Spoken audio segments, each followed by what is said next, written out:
एक बच्चा एयरपोर्ट पर अपने पापा को देख रहा था। बोला, पापा जल्दी आना। पापा मुस्कुराए और बोले, बिल्कुल, अगली बार तुम्हें भी साथ लेकर चलेंगे। प्लेन उड़ गया और कुछ ही देर बाद आसमान में एक आग का गोला बनकर गिर गया। ना अगली बार आई, ना पापा लौटे, ना वो बच्चा। अब मुस्कुरा पाता है। यह सिर्फ एक प्लेन क्रैश नहीं था, यह किसी का पूरा संसार था जो एक पल में जलकर राख हो गया। और सबसे डरावनी बात यह है कि यह आखिरी बार भी नहीं था। दोस्तों, कभी कभी जिंदगी में ऐसे हादसे होते हैं जो सिर्फ शरीर नहीं जलाते, वो पूरी इंसानियत को अंदर तक हिलाकर रख देते हैं। 12 जून 2025 दोपहर का वक्त, भारत का एक मॉडर्न शहर अहमदाबाद, और एक ऐसी उड़ान जो कभी अपनी मंजिल तक नहीं पहुंच पाई। एयर इंडिया की फ्लाइट AI-17, एक बोइंग 787 ड्रीम लाइनर महज 30 सेकंड उड़ पाई, और फिर जो कुछ हुआ उसने भारत के एविएशन इतिहास में सबसे बड़ा काला अध्याय जोड़ दिया। कभी कभी जिंदगी इतनी तेजी से बदलती है कि मौत भी पीछे छूट जाती है। 12 जून 2025 दोपहर 1:39 अहमदाबाद एयरपोर्ट से एक बोइंग 787 ड्रीम लाइनर, जो अहमदाबाद से लंदन हथरो के लिए उड़ान भरता है, 230 यात्री, 12 क्रू मेंबर, कोई लंदन जा रहा था नौकरी के लिए, कोई अपने बेटे से मिलने, कोई छुट्टियां मनाने, कोई बस सफर के लिए। किसी को क्या पता था कि यह उनकी जिंदगी की आखिरी उड़ान है। टेक ऑफ के 30 सेकंड बाद एक तेज झटका, एक ब्लिंक, और फिर केबिन की हवा कांप उठी। पायलट की आवाज बदली, mayday mayday, we are going down, we are going down. वो 300 टन की मशीन अब काबू से बाहर थी। ऊपर से देखने वाले को एक गिरता तारा दिखा, लेकिन वो तारा नहीं था, वो एक पूरा जहाज था जिसमें सैकड़ों लोग थे, जिंदा, डरे हुए और मौत के बेहद करीब।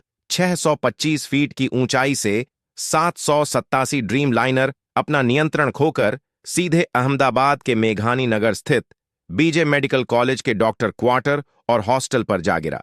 टक्कर इतनी भीषण थी कि पूरा हॉस्टल जल उठा और विमान के परखच्चे उड़ गए। हर तरफ सिर्फ जलते बदन और लाशें थीं।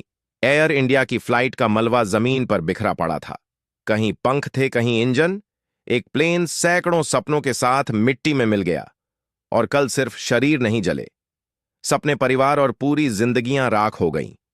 हर तरफ सिर्फ जलते बदन और लाशें थीं। किसी का चेहरा नहीं पहचाना जा सकता था। किसी के हाथ में अपनों की तस्वीर थी। राख के ढेर में रिश्ते, सपने और उम्मीदें जल चुकी थीं। उस मेडिकल कॉलेज में रेजिडेंट डॉक्टर लंच कर रहे थे। अचानक छत फटी और मौत अंदर घुस गई। एक गर्भवती महिला डॉक्टर, जो बस अगले हफ्ते मैटरनिटी लीव पर जाने वाली थी, अब कभी वापस नहीं आएगी उस हॉस्टल में जहां कभी लाइफ सेविंग स्किल सीखी जाती थी। आज लाशें थीं और सिर्फ सन्नाटा। एक मां अपने बेटे को पहली बार विदेश भेज रही थी। उसने कहा था, मम्मी, लंदन जाकर वीडियो कॉल करूंगा। अब वही मां फोन पर उसकी राख मांग रही है। एक पत्नी जो पति को एयरपोर्ट छोड़ने आई थी, अब वही उसकी बॉडी पहचानने हॉस्पिटल के बाहर बैठी है। बोइंग 787 ड्रीम लाइनर जैसे आधुनिक विमान के क्रैश होने की किसी ने कल्पना भी नहीं की थी। कोई सोच भी नहीं सकता था कि ऐसा हो सकता है। प्लेन के टकराते ही आग की ऐसी लपटें उठीं कि यह पहचानना भी मुश्किल हो गया कि कौन इंसान था और कौन सिर्फ आग। डॉक्टर, हॉस्टल जल रहा था, बाहर चीखें थीं, अंदर फंसे लोग मदद के लिए चिल्ला रहे थे, बट मदद पहुंचने से पहले सब खामोश हो गए। कुछ लोग दरवाजों पर पहुंचने की कोशिश में जले, कुछ अपने बैग में अपनों की तस्वीरें लिए राख हो गए। किसी के हाथ में अब मोबाइल जला हुआ था, किसी की उंगलियां टाइटली जुड़ी थीं, शायद आखिरी दुआ में। इस हादसे में 230 यात्री और 12 क्रू मेंबर में से 241 की मौके पर ही मौत हो गई, जबकि जमीन पर मौजूद 28 से अधिक लोगों की जान चली गई। कुल मिलाकर करीब 269 लोग इस त्रासदी का शिकार बने। एकमात्र चमकारी रूप से बचे यात्री विशाल कुमार रमेश, जो सीट 11A पर इमरजेंसी गेट के पास बैठे थे।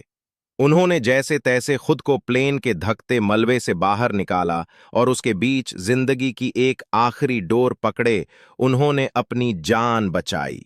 उनकी कहानी किसी चमत्कार से कम नहीं है। दोनों पायलट अपनी आखिरी ड्यूटी निभाते निभाते काल के मुंह में चले गए। कैप्टन सुमित सबरवाल, जिन्हें कुल 8,100 घंटे की उड़ान का एक्सपीरियंस था। एक बेहद एक्सपीरियंस पायलट माने जाते थे। अंतर्राष्ट्रीय लंबी दूरी की उड़ानें भरने का पर्याप्त अनुभव था। सुरक्षित और नियंत्रित लैंडिंग में माहिर थे, लेकिन जब होनी घटती है तो कुछ काम नहीं आता। और दूसरे को पायलट थे फर्स्ट ऑफिसर क्लाइव कुंदर। उन्हें कुल 100 घंटे फ्लाइट एक्सपीरियंस था। ये बॉलीवुड स्टार विक्रांत मैसी के अंकल के बेटे बताए जाते हैं। आज प्रधानमंत्री नरेंद्र मोदी भी अहमदाबाद के मेघाणी नगर स्थित बीजे मेडिकल कॉलेज पहुंचे, जहां कल यह बेहद दुखद हादसा हुआ और उन्होंने वहां काफी वक्त बिताया इस प्लेन में। गुजरात के पूर्व मुख्यमंत्री विजय रूपाणी सवार थे, जिनकी मृत्यु ने राज्य